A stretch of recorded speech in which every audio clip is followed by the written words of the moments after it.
Medals సాధించింది.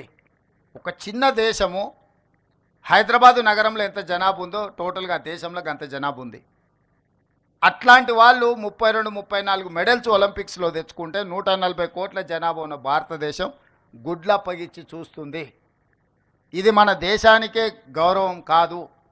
అందుకే తెలంగాణ రాష్ట్రం ఆలోచించి 2028 ఒలింపిక్స్లో ఖచ్చితంగా గోల్డ్ మెడల్స్ తెలంగాణ రాష్ట్రానికి సంబంధించిన క్రీడాకారులే సాధించాలి అని యంగ్ ఇండియా స్పోర్ట్స్ యూనివర్సిటీని కూడా మనం ప్రారంభించుకుంటున్నాము.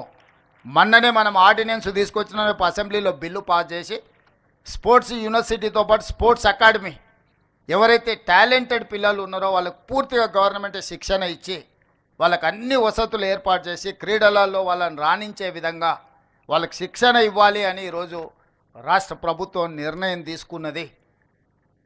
ఈరోజు మనము క్రీడలలో రాణించకపోతే మన దేశం యొక్క గౌరవం ప్రతిష్ట ప్రపంచ దేశాల ముందు రాణించదు.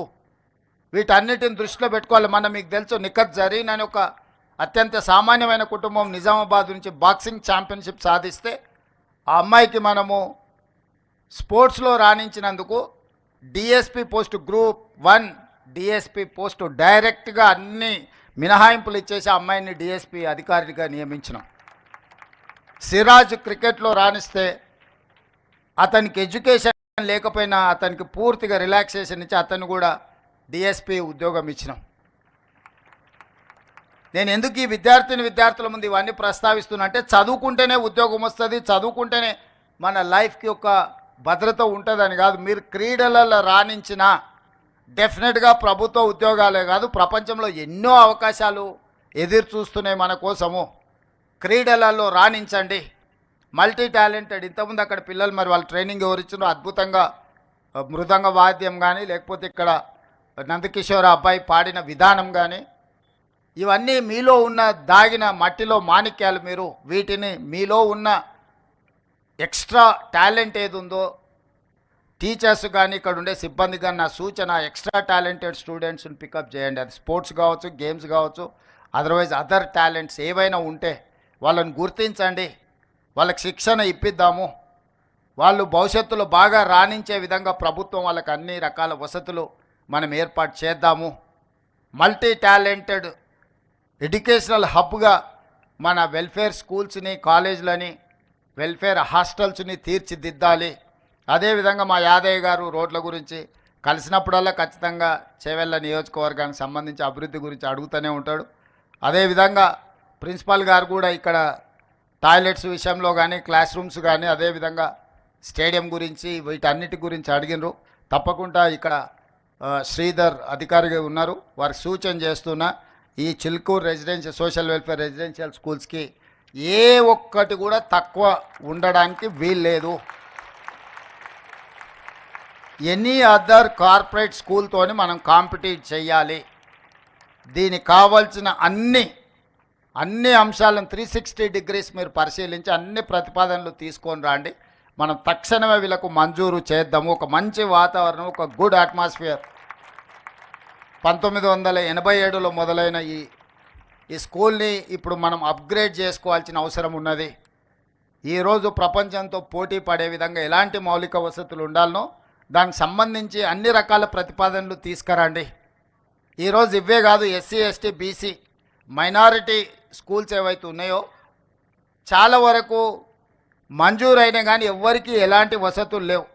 పోల్ట్రీ ఫార్మ్స్ బంద్ అయితే అందులోనో, లేకపోతే ఎవరైనా దివాలా తీసిన కాలేజీలు ఉంటే అందులోనూ ఈ రెసిడెన్షియల్ స్కూల్స్ నడుపుతున్నారు.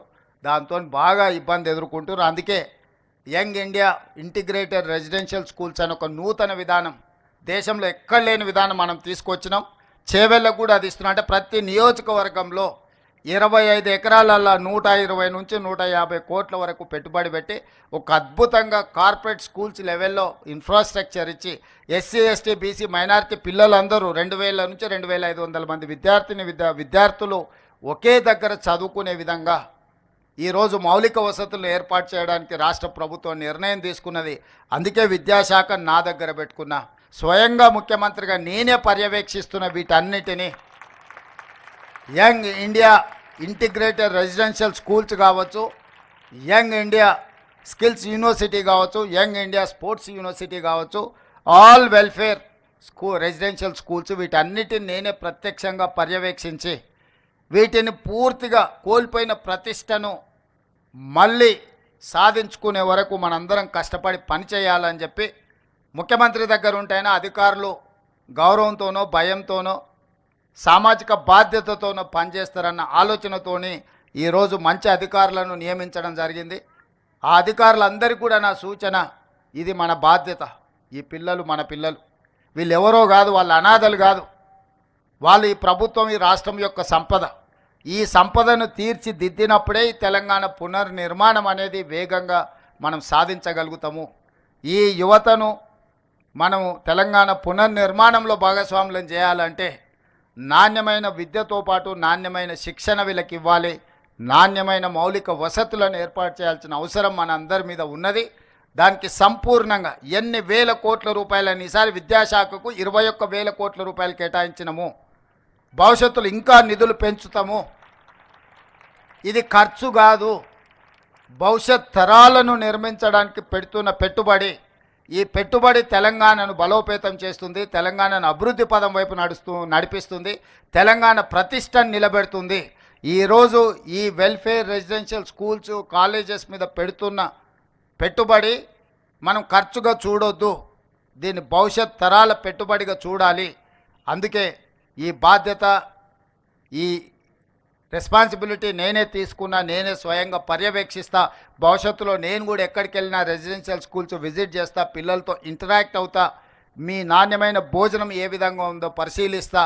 ఎవరైనా ఎక్కడైనా తప్పిదాలకు పాల్పడితే ఖచ్చితంగా వాళ్ళను శిక్షిస్తాము.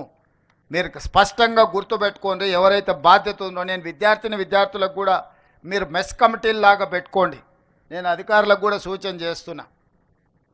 ఇదే విద్యార్థులను ఒక మెస్ కమిటీగా పెడితే వండే కాడ నుంచి వడ్డించే వరకు ఈ పిల్లలే స్వయంగా పర్యవేక్షించిండ్రు అనుకో, వాళ్ళ కోసం వండే వంట నాణ్యత ఉందా లేదా, వాళ్ళ కోసం వడ్డించే భోజనం నాణ్యత ఉందా లేదా అనేది పరిశీలించుకునే అవకాశం వాళ్ళకే ఇస్తే వాళ్ళు మానిటరింగ్ చేసుకుంటారు.